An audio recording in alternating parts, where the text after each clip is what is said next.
We left Hilton Head and decided to take the ocean route to the mega docks in Charleston. We explored the city and, well, it looks like Lynn and I finally found a church that fits our style.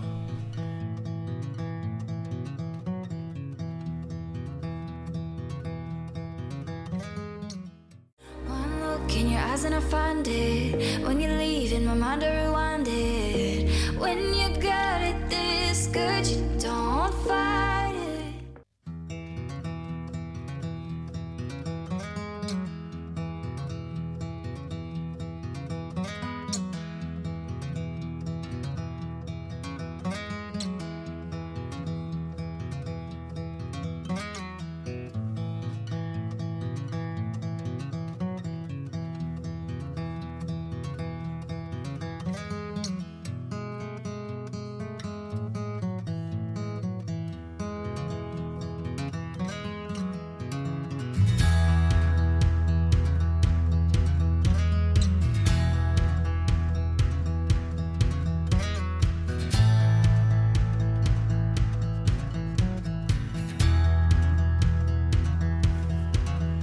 The weather was good, so we decided to take the ocean route from Hilton Head to Charleston.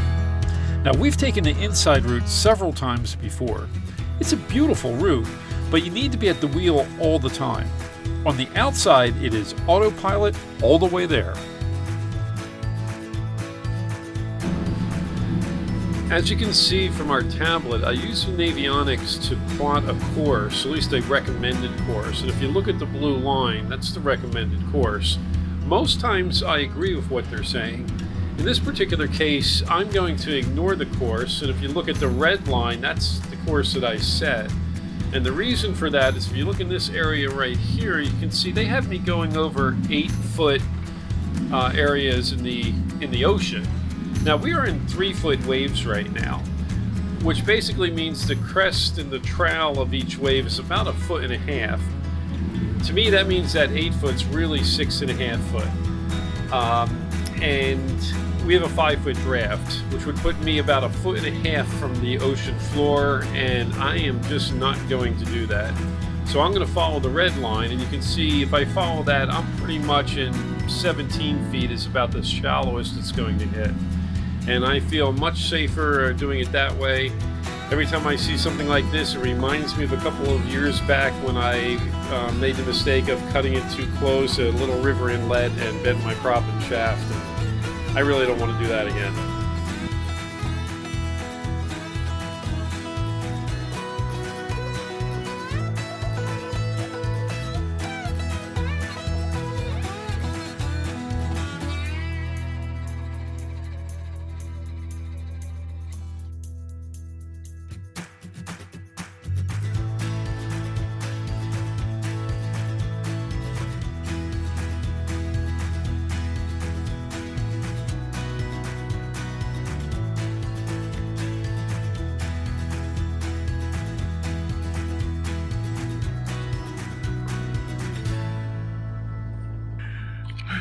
I couldn't have done that. Only Ed could have done that. I would have smashed several times. He's such a good captain.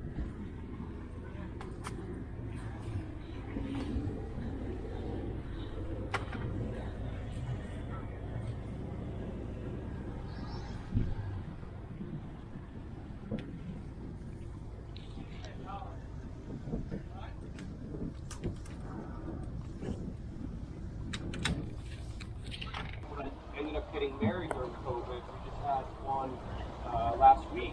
So We can talk about how this is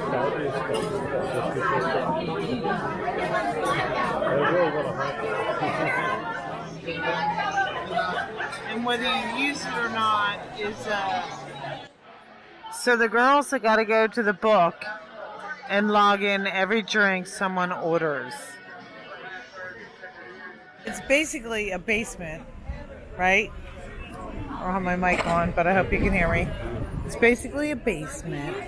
And then there's a restaurant upstairs, which we have never been to, right? Yeah, because it always says something like that. We're closed tonight. All right. So it's like a mini mart that's across from the restaurant. As far as provisioning, it's kind of probably like a 7-Eleven, I'm gonna guess. Yeah, it's kind of like a 7-Eleven. So it's definitely like a gas station stop.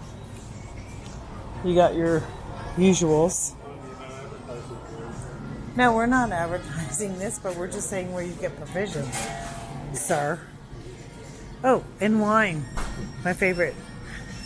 So they have eggs and instant food and lunch meat and tuna salad sandwiches. All right, go for a quickie. We're going back to the boat. Yeah. Yep, and tomorrow we're going to explore Charleston. Yeah. Woo! Well, we're heading back to the marina. We just left Salty Mike's. Salty Mike's. And I got a bag of things we're bringing back that we got at the gas station. You know, the surprising thing about this marina, as nice as it is, how big it is, And beautiful. there's no place to get a drink and a meal. I mean, within walking distance, there's basically 2 places, and I think it's really one place with a basement bar. And The other one's always closed.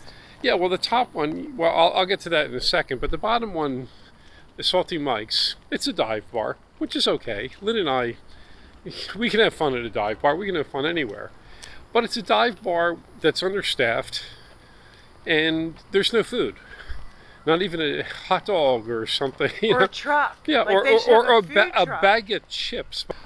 I don't understand why you can't just connect with somebody. If you can't do the Board of Health thing, just get a food truck. Get chips, get who knows, whatever. I think the only reason that place survives is there's no place else here. I mean, we have to go about a mile into town just to get a meal. Wow, I checked it out. We tried to go to the bar above it, or the restaurant above it, and they had a sign on the door kind of indicating like they were doing some kind of event and there was no walk-ins, except that's where the bathrooms are for the bottom place. And when you go to use the bathroom, you realize it's empty. They're not even open. So I'm not like criticizing Salty Mike's. I mean, whatever you do, whatever business model works for you, that's perfectly cool. The place was packed. As long as he's happy. The point I'm trying to make is that this place is huge. This is the biggest marina we ever go to. Why aren't there like 3 restaurants here? 4, 5, 6? Why isn't there a quarter deck? It just doesn't make sense to me. So what we're doing now is we're going back to the boat. We're gonna cook a meal because we couldn't get one here. That's only because we did a 10-hour run today. We're pretty tired. We didn't want to do the mile. Well, Thing yeah, into obviously town. we could have went to town, but town is a Uber or a trolley, It's a process. or using their courtesy shuttle. It's a deal. I don't know. I just don't get it. There's room here. There's space here. And there should be about 3 more restaurants here. Anyway, that's my rant. Still, we had fun at Salty Mike's. We did. It's a matte black finish. It's really pretty.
Dude, you look so cool.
So right at the marina is an Amazon drop box, so if you needed anything, you could have it put here ahead of time and then pick it up.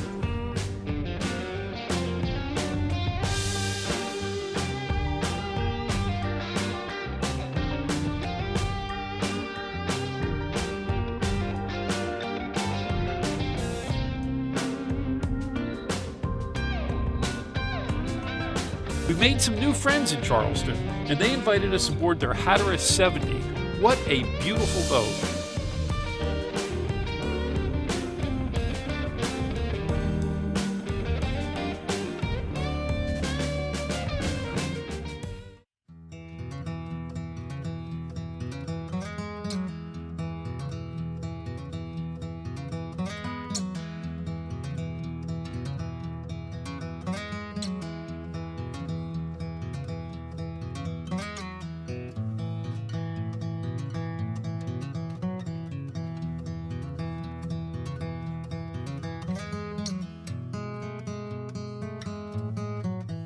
It is a hot, humid morning in Charleston. It's 8 a.m. and I am just drenched in sweat from just taking the lines off the dock. We have just finished up a 3-day stay at the Mega Dock where we usually stay, and we had a great time.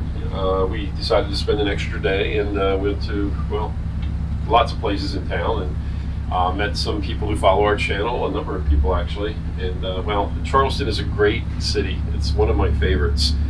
It's very much like Old City Philadelphia, where there's lots of restaurants and bars, and it's a low-lying city. There's no big high-rises shooting up. That's another reason it reminds me of Old City. Old buildings, real cool, banks turned into restaurants, churches turned into restaurants, the type of thing we see there. So, I mean, I could live here. I could keep my boat here. Who knows, maybe one day we will. Right now, we have decided that we are going to go outside to Georgetown. Not going to be the greatest day out there. It's going to be 3 foot 6 seconds is what they're saying. It's just not the most comfortable water to be on for the next 7 hours. But the inside looked kind of treacherous. There were a lot of low areas. We're not going through at the best tide. And people reported submerged wood or docks and things like that. So we opted for the uncomfortable outside over the more dangerous inside. And we'll see how that turns out for us. We'll check in along the way. Roger out.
Georgetown at Harborwalk Marina. Just arrived, showered, taking out the trash.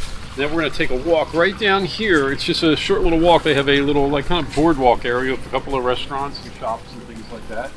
Main Street's right over there. I'm holding up trash, right? I can't see it. So let's head on down. South Carolina Maritime Museum. Oh my gosh, could you imagine that size prop?